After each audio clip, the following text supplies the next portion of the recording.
Hey guys, NJ here. So today we're looking at this X charger kit. This is a small PCB that's been sent over to me by Fullspeed RC.com. Now, this is a very simple little circuit. You can see here it will require some soldering onto the internal main board of the standard X-lite that I know many of you have out there, and I still use an awful lot. I think it's a great little transmitter. One of the things that was omitted from this model, which I thought, I said this back in my review, which really needed to happen, was the ability to charge the internal 18500 batteries or 18650s. You can use either or if you use the extensions. Via USB, something that was sadly not on this model, but I do know is coming on the new X-lite Pro. I've been told I will be sent one of those to look at some point when they eventually show up. But in the meantime, for those of us that have one of these, and we're very happy with these, it's a nice little thing to add in. Now, of course, if you're not confident with soldering directly onto circuit boards, then I suggest you find someone who is, if you're going to be doing this modification. It does look fairly simple though. These are the kind of pad sizes that we're actually working with. There are some more delicate points on the main board that we'll have to solder to, but we'll go through that as we get to it. You can see there is a 5V, a ground, a lead plus and minus, and the lead itself actually comes in the kit, and they show you roughly where to place that so we get an actual light on when the charging is commencing. And then we have two more points over here. There's two ground points, but you only need one of them, which is the 1S and the 2S connection points, referring to the two cells that are in there. So essentially it's 4 wires. They are pre-tinned and cut to length, so hopefully those will all be good. You also get a few, I think you only need 2 of these little screws they include in the kit to fix it to a certain part of the bracket in there. We'll look at that when we get it apart. When you take this apart, the first thing I suggest you do, because they are a little bit finicky to get apart, take the end caps off, take the batteries out. If you flip it over, make sure you remove the rubber stops, which are these little chaps here, from the 2 outside ones here and here, because you'll need to take both of those screws out before you start working your way around the seal to actually get this thing apart. And the only other thing I'll say just before we dive into this, make sure the soldering iron that you use has a nice fine tip on it, because when we're working with small stuff down at this level, we want to make sure that we can focus exactly where we want the heat and we don't accidentally touch other components. Not so difficult on these breakout pads here, but when we actually solder on some of the pads on the main board, that's where you need to be extra careful. What you don't want to use is a chisel tip, something like that. That's very much unsuitable for the job, although this is a small chisel tip. So if you have only a tip like this with your soldering iron, go buy yourself a nice pointed tip to do the work, otherwise you're going to have a bad time. Now, as I've mentioned, this is not particularly easy to get apart, but after you've done it a few times, you kind of get used to it. You can see there are the kind of 2 captive lugs are here and here. So I tend to start on this side, and I tend to get the screwdriver in here and then work it by twisting it until this one gives way, and then I can slide and pull at this part to get this outside lug to give way, and then you'll hear those 2 unclip. And then in terms of getting the clip on this side to let go, I get into this gap and I twist, and that will usually get this one to release, and that's pretty much it. You can repeat this exactly the same over the other side, and then the whole thing should come away nicely. If it didn't come away, which is something I forgot, as I've mentioned before, it's because these screws were still in place. So do make sure the 2 outside edge screws are taken away. The other ones that are hidden behind here are purely for the gimbal adjustments, so you don't need to touch those. Leave those the way they are, and then once it's away, this is what you're presented with. So this is our internals. You can see they've really kind of maximized the space in here. There isn't much room for anything else to go, so we do, however, have to get this guy inside. Now, the first thing we're going to need to do, we are going to need to get to the underside of this, so we're going to need to remove these 2 screws here, and then in order to take this whole part out, we're also going to need to take away the gunk that's on this IPEX antenna.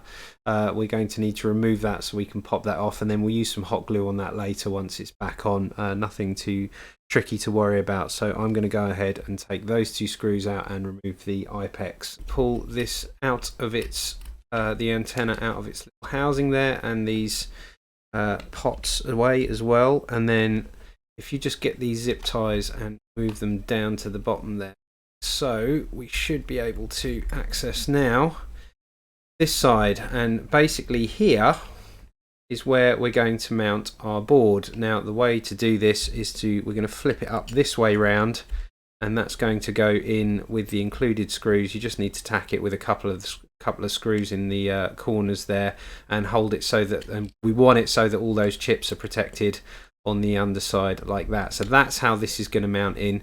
What I'm now going to do is pre-tin these pads and connect the wires on this end, and then once I've done that, we can screw that down and put that back in place, and then, or well, I can move it off to the side before we actually reseat it with the screws so that I can access the different points that we need to solder on, which are going to be over here in this corner. There's the 1 and 2S that we need to get to. We're going to pull 5 volts from a spot just under this sticker, which I'm going to show you because I'm going to take that sticker off, and there is a ground which is here, just where my fingernail is, just there. There's a ground point. So we're going to do, the light isn't great here for me, exactly point where things are, but I shall show you. It'll make more sense once you see the wires in place. So yeah, that's the next thing to do. Let's get this tinned and add the wires to it.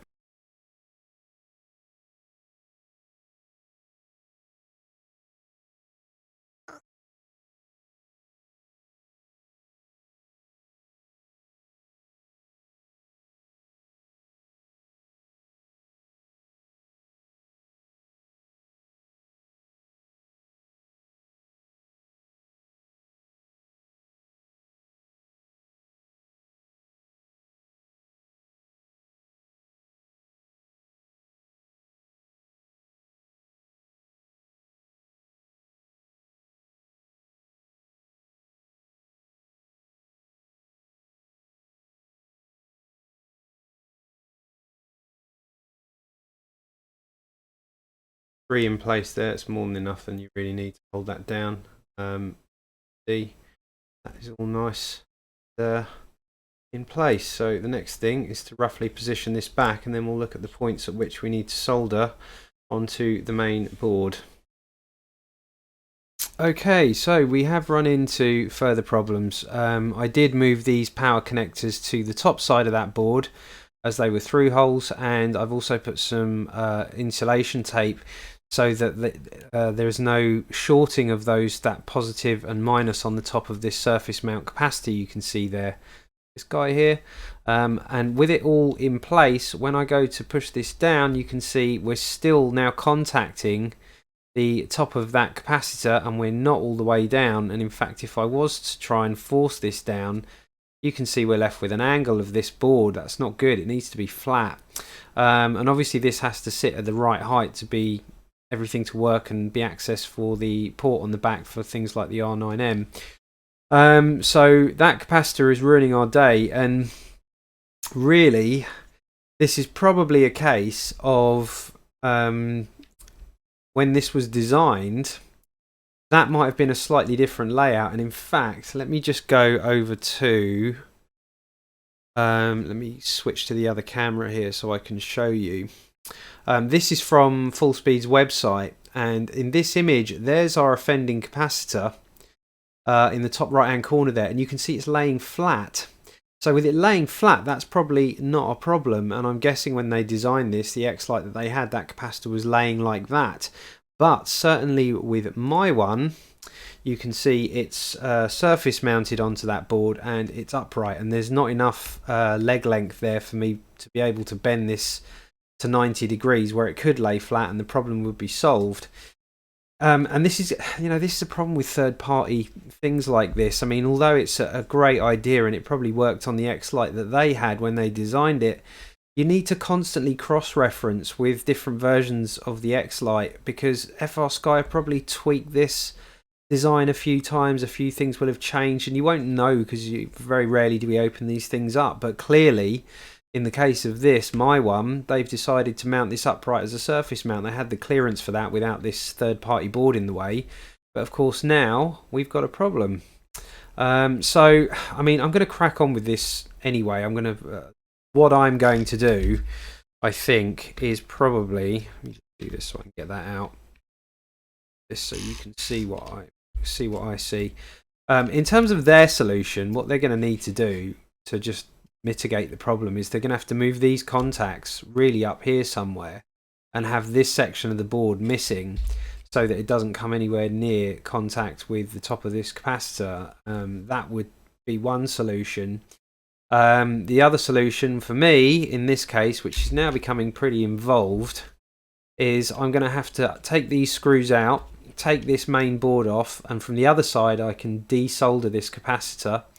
I can then lift it out, put some little extensions on it and lay it flat, and then I'll have the clearance to screw this all down.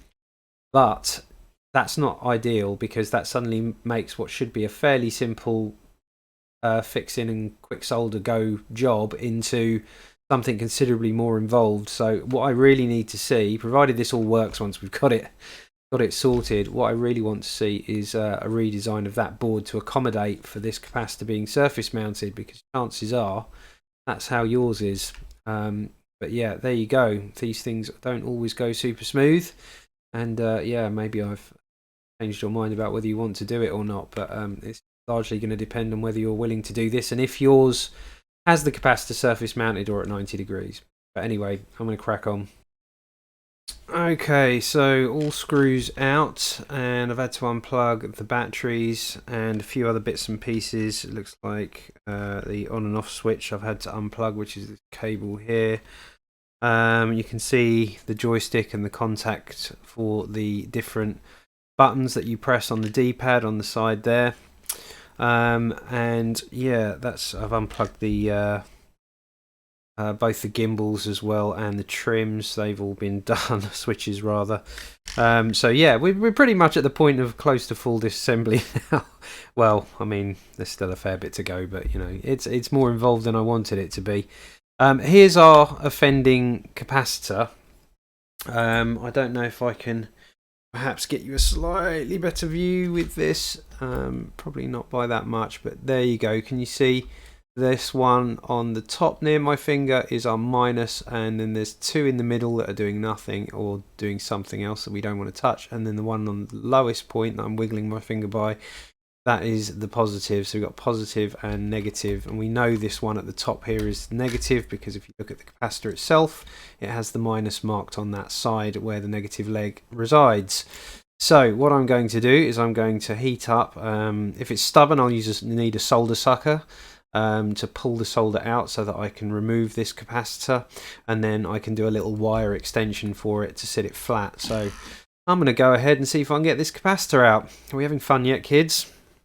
Okay, so there's our little capacitor. That actually came out pretty easily. The easy thing to do there with it in, when it's actually in the holes, is to heat it from the other side on one leg and actually push against away so that you're kind of pivoting off of the leg that's soldered while you're desoldering the other. So if you push away, one leg will lift out and then go to the other one and it will just pull. So that's actually quite easy to do without a solder sucker.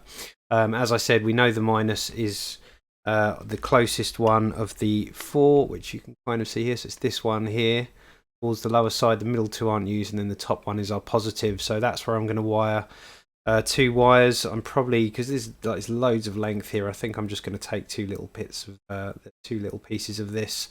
I'm going to cut those, wire it to those, and then the other ends to this capacitor, and then I can move that capacitor somewhere where it's not going to be too much of a pain. But really I only want kind of that much wire, not very much at all.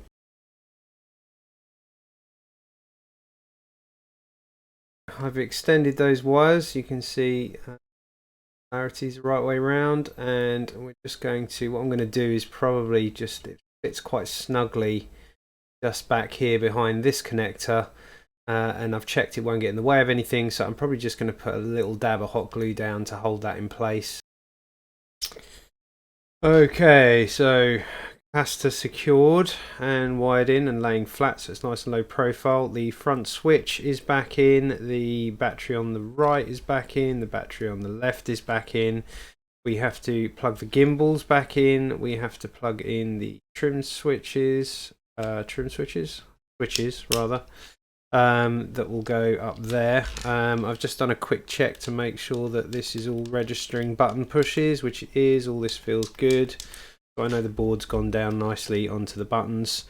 So yeah, 2 up there, gimbals in the side, and then we got these 2 center plugs for the XJT, which need to go in as well. So we'll pop those in, and hopefully this time we'll be able to sit this whole thing down nice and flush. So with that board now in place, you can see that goes all the way down, and there's nothing obstructing that board. So that capacitor being sat under there now, you can just about see the white and yellow wire of that capacitor.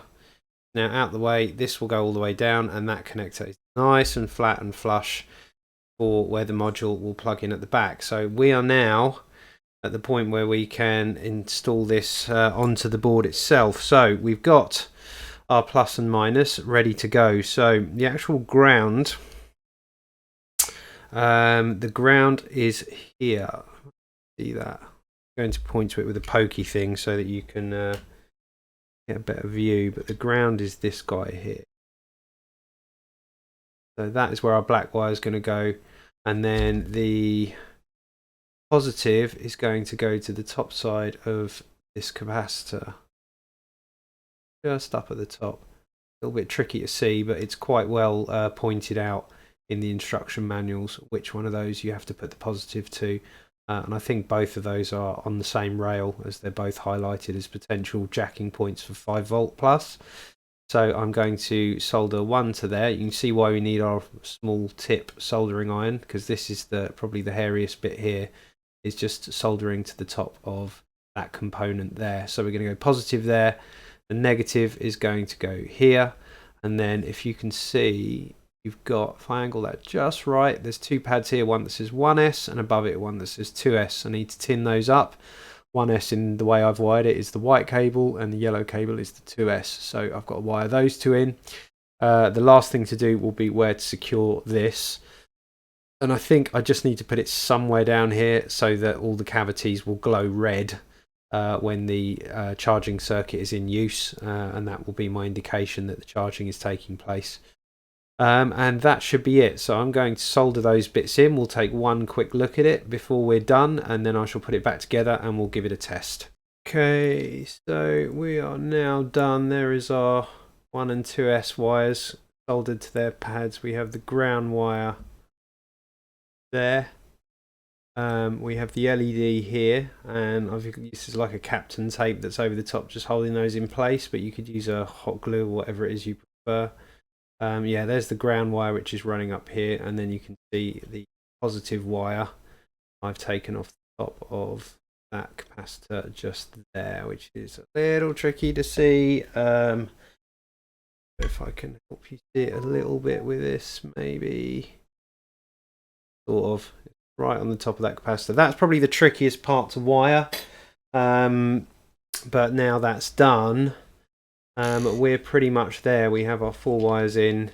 We have our capacitor that's been removed, in the case of my one anyway, from that surface mount, and it's now back up under there. You can just about see it. Everything should go down now nice and flush. We can get this all back on, and then we can plug it in and see if, after all this effort, this was actually worth it or not. Okay, final thing to mention, I've got these screws back down. You can see everything is level and flush the way it should be. Then where the new wires are routing is not going to snag anything. My LED's held down. These 2 wires are good.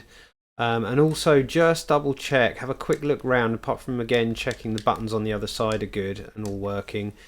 Just make sure that you've got full range of motion on your gimbals and that nothing is snagging anywhere. You can move all of these little zip ties around, they move these kind of looming points, so just make sure you've got no snagging so you don't have to take it apart again. Same on this side, you can see full range of motion with no snagging, and I did actually have to just tuck a few wires, like the vibration motor here, that wire was in the way, so I had to tuck that and move it out of the way.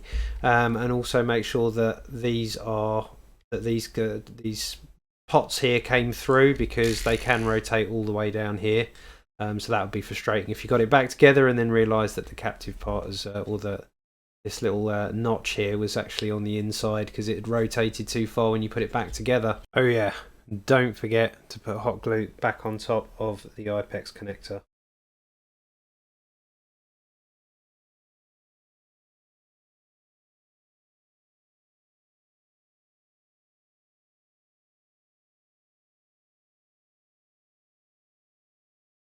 bad. So that's it, we're all back together, batteries installed, SD cards back in, and I've checked everything is nice and snag free, all feels good to me. So really all I need now to do is to plug in here, and we should see some light emitting from back here if we've got the charging circuit working.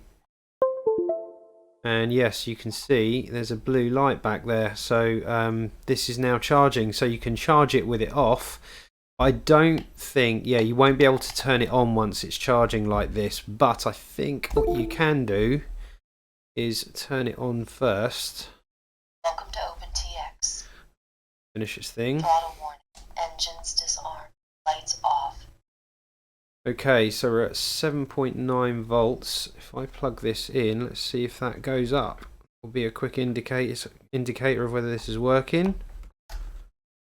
And I think from what I've read in the manual you need to select storage, but I'm not sure if whether it will make that much difference to which way round.